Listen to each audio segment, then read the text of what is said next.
The Mystery of BELICENA VILLCA. Second Book. The Letter of BELICENA VILLCA. 35th Day. Charles of Anjou died in January 7th of 1285, sick and desperate. In March of 1285, died the Gallien Pope Martin IV, and Philip III, King of France, in October 5th of the same year. And at the end of that fateful year, 11 of November 1285, expired Peter III, of Aragon, the king who achieved to defeat the united force of the three precedents and frustrated in great measure the plans of the wide fraternity. After his death, his kingdoms are distributed amongst his sons, girding Alfonso the triple crown of Aragon, Catalonia, and Valencia, and James I of Sicily, succeeded by Frederick I. But John of Procida, and the Lords of the Dog, continued advising to the kings of Aragon. Hence, with the death of Philip III, the Guelphs suppose that their plans are momentarily delayed. But, only momentarily delayed, or their plans are definitely frustrated, without being able to warn it at time. As will be seen immediately, only when it was too late the Gallien will realize that something very strange has happened to the successor of Philip III. In fact, such king, whose education was entrusted to the most erudite monks of France, this is, to the Dominicans, had become a Hyperborean initiate, a potential enemy of the plans of the wide fraternity. How occurred such heresy? Who initiated him in the Hyperborean wisdom? The answer, the unique possible answer, would be the incredible possibility that inside of the Church, in the order of preachers, would have existed a conspiracy of followers of the Pact of Blood, a joint of initiates in the Hyperborean wisdom, of the White Atlanteans. They not suspected, of course, from the Lords of Tharsis, to whom they considered definitely extinct, and they failed to discover opportunely to the guilty of the disaster. The hit would be extremely shocking as to assimilate it with the necessary rapidity. And that inevitable perplexity, that paralyzing surprise caused by the high strategy of the Lords of Tharsis, and the Circulus Dominicanis, would signalize the beginning of the end of the enemy strategy. Thenceforth, after that Philip IV performed his brilliant mission, the Galliens, and the White Fraternity, would have to wait until the 20th century, before to dispose of other historical opportunity to establish the world government, and the synarchy of the chosen people. As I said, the Galliens would not achieve to counteract the consequences of the new situation. They had maneuvered for many years, to strengthen in Europe the House of France, and from its bosom would emerge a king hostile to the papal hegemony. They had yielded the field of the academic teaching to the Dominican monks, and would result that amongst them were infiltrated the enemies of God the One. And, what was worse, to such order of preachers was entrusted the tribunal of the Holy Office, in charge to inquire about the faith. Until then, the Inquisition permitted them to eliminate or neutralize oppositions under the threat of the accusation of heresy, but, and this they assumed clearly, the major heretics were them.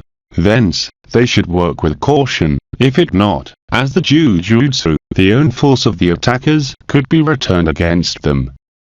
Unable to submit him under the papal authority, the Galliens would try, vainly, to eliminate Philip IV, failure that was caused by the security enclosure that the Dominicanis tended around the king. When they finally poisoned him, in 1314, Philip IV had reigned 29 years and accomplished with honor the entrusted mission. And before the greatness of his work, nothing count the calumnies of a defeated Gallien church, and a chosen people, who lost their historic opportunity, even if they were repeated, without fundament for 700 years. But, during the 29 years of his reign, neither would dispose of an equivalent political personality to replace or oppose him.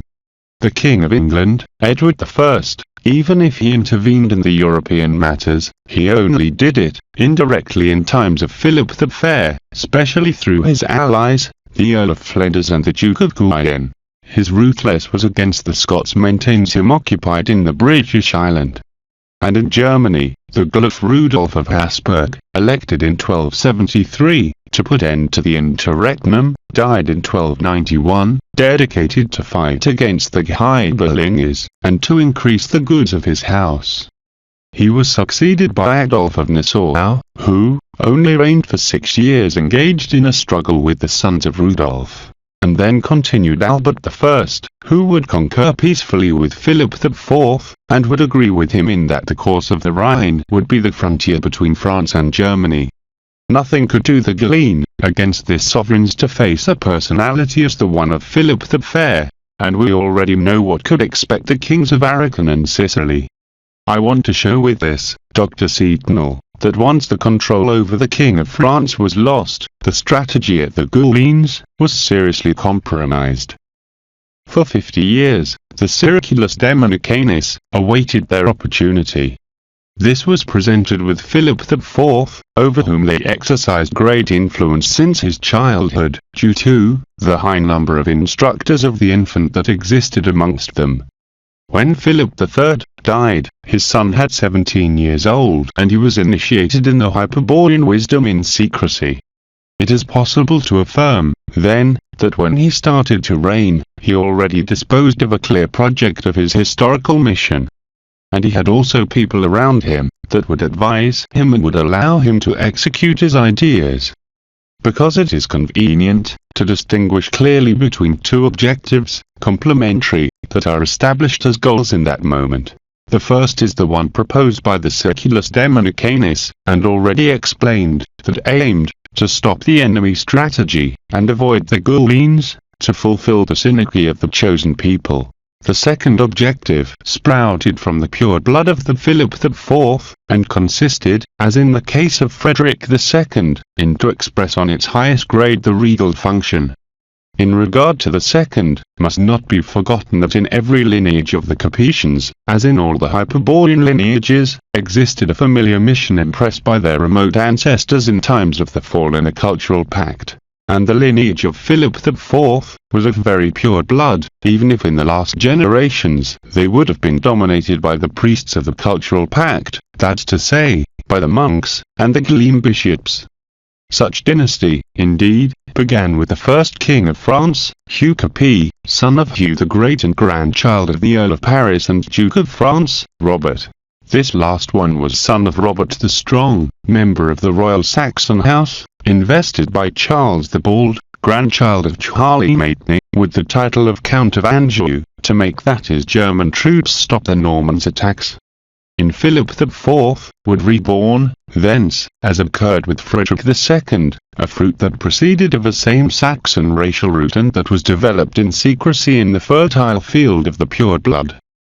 It will be seen how both objectives are reached jointly, as the regal function, assumed entirely by Philip IV, who deposited in the society the seed of the nationality, and how the measures taken in his government, measures based in a Hyperborean wisdom, would produce the failure of the plans of the wide fraternity. Lamentably, Philip IV would not reach to see totality realized his yearnings by the same reason that were not entirely reached by Frederick II. The age was not propitious for the integral application of a strategy that could only end with the final battle against the potencies of the matter. Such age is still pending in history, and perhaps we are entering on it, but Philip IV was as near as he could to his objective, and that undeniable fact lies his glory. In first place, of importance, the instructors Dominicanis revealed to the child in what consisted the regal function of the Pact of Blood, concept that Frederick II, 70 years before, had understood clearly. If a racial population exists, a community of blood, always, in its bosom an aristocracy of the spirit, will be conformed, from where would emerge the sovereign king. The king will be, who has the highest grade of the aristocracy, the purest blood. Who has such courage, will be recognized charismatically by the people and will reign for the divine right of the spirit. His sovereignty could not be questioned nor discussed thus, his power shall be absolute. There is nothing higher than the spirit, and the king of blood represents the spirit, and in the pure blood of the population lies the spirit. And for this reason the king of the pure blood, who represents the spirit, is also the voice of people, the individualized will that tends towards the spirit, in such way that nothing material can interpose between the king of the blood and the population. On the contrary, the pure blood unites them charismatically, in a contact that is out of the time and the space, in that absolute instance beyond the created matter which is called the common origin of the race of the spirit. Therefore, all what is materially conformed in relation to the population must be subordinated to the king of the blood. All the wills must join or break before his will. All the powers must be subordinated to his power. Even the religious power, and the one who reaches the limits of the cult, must lean under the will of the spirit that the king of the blood manifests. In second place, is explained to Philip IV, that the fall of the populations of the pact of blood is suffered due to a war fatigue, and the employed methods by the priests of the cultural pact to detract, deform, and corrupt the regal function. In the case of the Roman Empire, the aforementioned concepts, inherited from the Etruscans, were contemplated in the ancient Roman law, and in many aspects would remain present until the period of the Christian emperors. Specifically would be Constantine, who would open the door to the staunchest followers of the cultural pact, when he authorized with the Edict of Milan, the practice of the Judeo-Christian cult. But, the greatest damage to the regal function would be caused by Theodosius I 70 years later, when he made official the Judeo-Christianity as the unique religion of state. Would begin then the large but fruitful process in which the Roman law would be converted in the canon law. It means that what was convenient to lay the foundation of the supremacy of the papacy in the Roman law, would be retained in the canon law, and the rest wisely expurgated or ignored. That process would give the juristic justification to the Caesaropapism, the papal pretension to impose a religious absolutism over the kings of the blood, whose most fervent exponents were Gregory VII, Innocent III, and Boniface VIII. Before the decadence of the empire, the Roman kings and emperors attributed themselves divine origin, and that was also in the Roman law. The task of the Catholic canonists was, if it is desired, very simple. Consisted in substitute pagan gods, source of regal sovereignty, for the real God, and to replace the highest representative of the power, king or emperor, for the image of Peter, the vicar of Jesus Christ. Even if it is obvious, it must be clarified that after these substitutions every divine origin remained exiled from the canon law, that from now on would be the official law in the Christian world. Jesus Christ had been manifested only one time, and he said, "And I tell you, you are Peter, and on this rock I will build my church." The divine right to reign the church, and all its congregation, poor or rich, noble or commoner, corresponded, then, only to Peter, and, of course, to his successors, the high priests of the Lord. Peter had been chosen by Jesus Christ to be his representative and to express his power. And Jesus Christ was the Son of God, the God one in the mystery of the Trinity, the Creator God of all the existent. There would be nothing, then, in the world that could be considered more elevated than the representative of the Creator God. In consequence, if someone dared to oppose Peter, or pretended to exercise a power or will opposed to the vicar of Jesus Christ, or to assume a divine right, for it, would be clearly an heretic, a man damned of God, a being whose own insolence has situated out of the church, and to whom corresponds, with all justice, to erase also from the world. Hence, the canon law not left any possibility for the kings of blood to exert the regal function. The real sovereignty proceeded now from the Christian cult, and the kings should be invested, by the successor of Peter, the Maximus priests. And if the royalty should be confirmed, with it remained annulled the principle of the aristocracy of the pure blood, just as was convenient for the cultural pact. Naturally, as many times before, the populations will submit to the spell of the priests, and will come the tenebrous days of the absence of the king, in which the regal function has been usurped by the potencies of the matter. The kings of the canon law are of kings of blood, but mere governors, agents of the state power, according to the definition of the Pope Gelasius I. A part of the power of the state exists the authority of the church, from where proceeds the sovereignty of the first. From this Gelasian idea comes the theory of the two swords, realized by the Galeen Saint Bernard. The power of the state is analogous to the temporal sword, as the authority of the church is equivalent to spiritual sword. Peter and his successors, therefore, would wield the spiritual sword, before which shall lean the temporal sword of the kings and emperors. But nothing of this is true, even though it is encoded in the canon law. The pretended spiritual sword of the Galeen Church is just a priestly sword, and the power of a king of the blood authorized to exert for the divine right of the eternal spirit is not precisely analogous to a temporal sword, but to a sword of absolute will, a sword which hilt is located in the origin, beyond the time and space, but whose blade can cross the time and space and be manifested to the people.